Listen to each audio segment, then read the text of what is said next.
வணக்கம் நண்பர்களே, எல்லோரும் எப்படி இருக்கீங்க? நம்ம மகாலட்சுமி சேனலுக்கு உங்களை அன்புடன் வரவேற்கிறேன். இன்று நான் சொல்ல போகும் இந்த கதை என் வீட்டில் நடந்த ஒரு அழகான உண்மை சம்பவம்.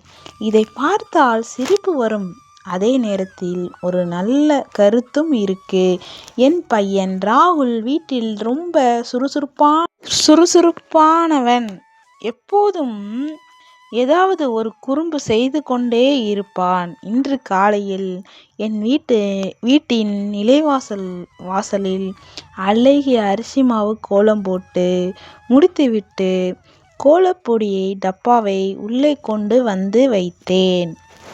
அந்த நேரத்தில் ராகுல் அமைதியாக வந்து சமையலறையில் இருந்த பச்சரிசி டப்பாவை திறந்து ஒரு கைப்பிடி பச்சரிசி எடுத்துக்கொண்டு கோலப்பொடி டப்பாக்குள் போட்டு இருக்கான் போல.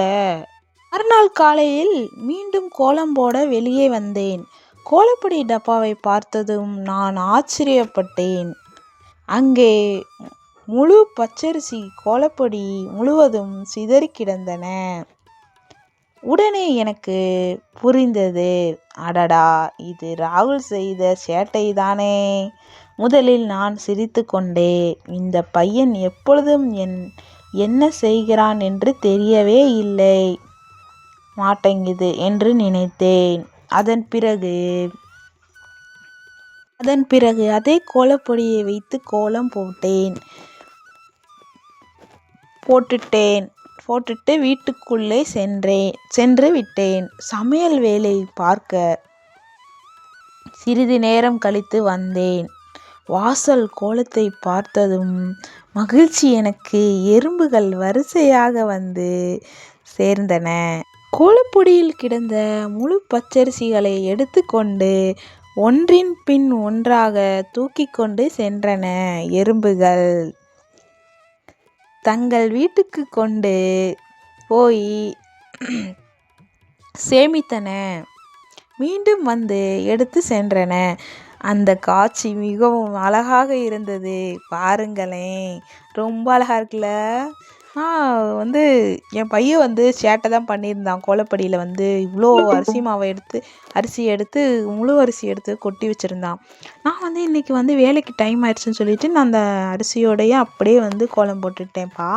போட்டுட்டு வெளியே பார்க்குறேன், அவ்வளோ அழகாக எல்லா குட்டி எறும்புகளும் அழகழகாக ஒவ்வொரு அரிசியாக எடுத்துகிட்டு போய் அவங்க வீட்டில் கொண்டு போய் சேமித்து வைக்கிறாங்கப்பா. பார்க்குறதுக்கு ரொம்ப அழகாக இருந்தது. நான் அதை முழுவதாக வீடியோவாக எடுத்தேன். உங்களுக்கும் அந்த அழகிய காட்சியை காட்டுகிறேன் பாருங்கள் இப்பொழுது. அப்போது எனக்கு ஒரு நல்ல எண்ணம் தோன்றியது. நம் முன்னோர்கள் ஏன் அரிசி மாவால் கோலம் போட சொன்னார்கள்? அரிசி மாவில் கோலம் போடுவதின் நன்மை. அரிசி மாவால் கோலம் போடுவதால் வீடு சுத்தமாகவும் அழகாகவும் இருக்கும்.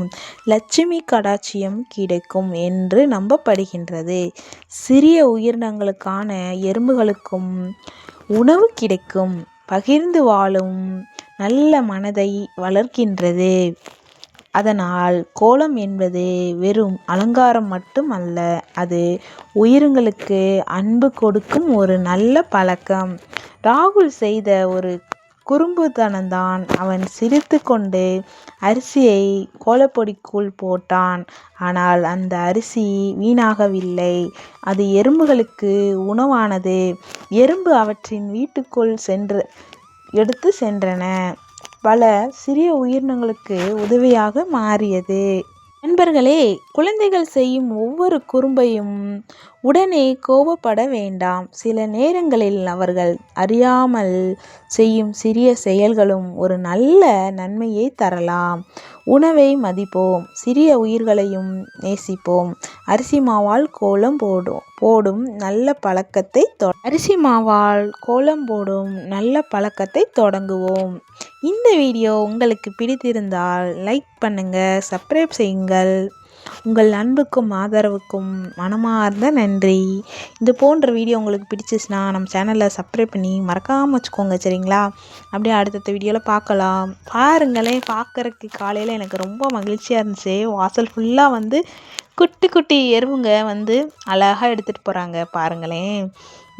சரி இது வந்து ஒரு நல்ல விஷயம் தானே அப்படி சொல்லிட்டு தான் வந்து வீடியோ எடுத்தேன்.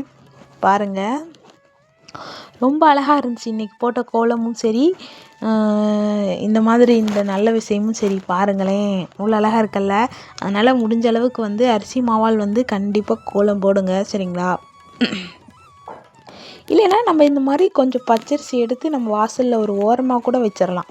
ஓரமாக வைக்கலாம். இல்லை கொஞ்சம் ஒரு ஸ்பூன் ஜீனி எடுத்து தினமுமே வந்து கோலம் போட்டுட்டு ஒரு ஓரமாக அப்படி வச்சிட்டிங்கன்னா அழகாக வந்து ஒவ்வொரு எறும்புகள் வந்து அழகழகாக வந்து சாப்பிட்டு போவாங்க, சரிங்களா? இந்த மாதிரி நம்மளால் முடிஞ்சது. இல்லை ரூ. 1 சாக்லேட் வாங்கி பிரித்து அது வந்து சின்ன சின்ன துண்டுகளாக வைக்கணும். ஏன்னா பாவம் பெரிய சாக்லேட்டை வந்து எறும்புகளால் தூக்கிட்டு போக முடியாதுல்ல.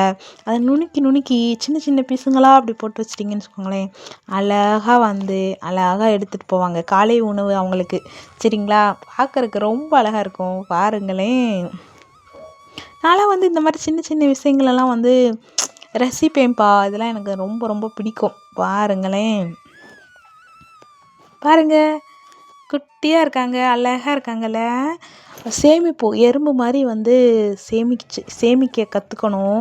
நம்ம வந்து எப்பயுமே சோம்பேறியாக இருக்கக்கூடாது, எறும்பு மாதிரி சுறுசுறுப்பாக இருக்கணும்னு சொல்லுவாங்க எங்கள் அம்மா. பாருங்களேன், எறும்பு வந்து எப்பயுமே சுறுசுறுப்பாக இருப்பாங்க. எப்படி சொல்கிறது, எப்பயுமே வாழ்க்கைக்கு வந்து ஏதோ நமக்கு வந்து சேமிப்பு முக்கியம் அப்படிங்கிறதுக்கு ஒரு எடுத்துக்காட்டே வந்து என்னை கேட்டால் எறும்புன்னு தான் சொல்லுவேன், சரிங்களா? எப்பயுமே சோம்பேறியாக இல்லாமல் நாளைக்கு நமக்கு தேவைப்படும் அப்படி சொல்லி இன்றைக்கே கொண்டு போய் அழகழகாக கொண்டு போய் சேர்த்து வச்சு, மழை காலத்தில் வந்து வெளியவே வரமாட்டாங்க எறும்பு, வரமாட்டாங்க தானே.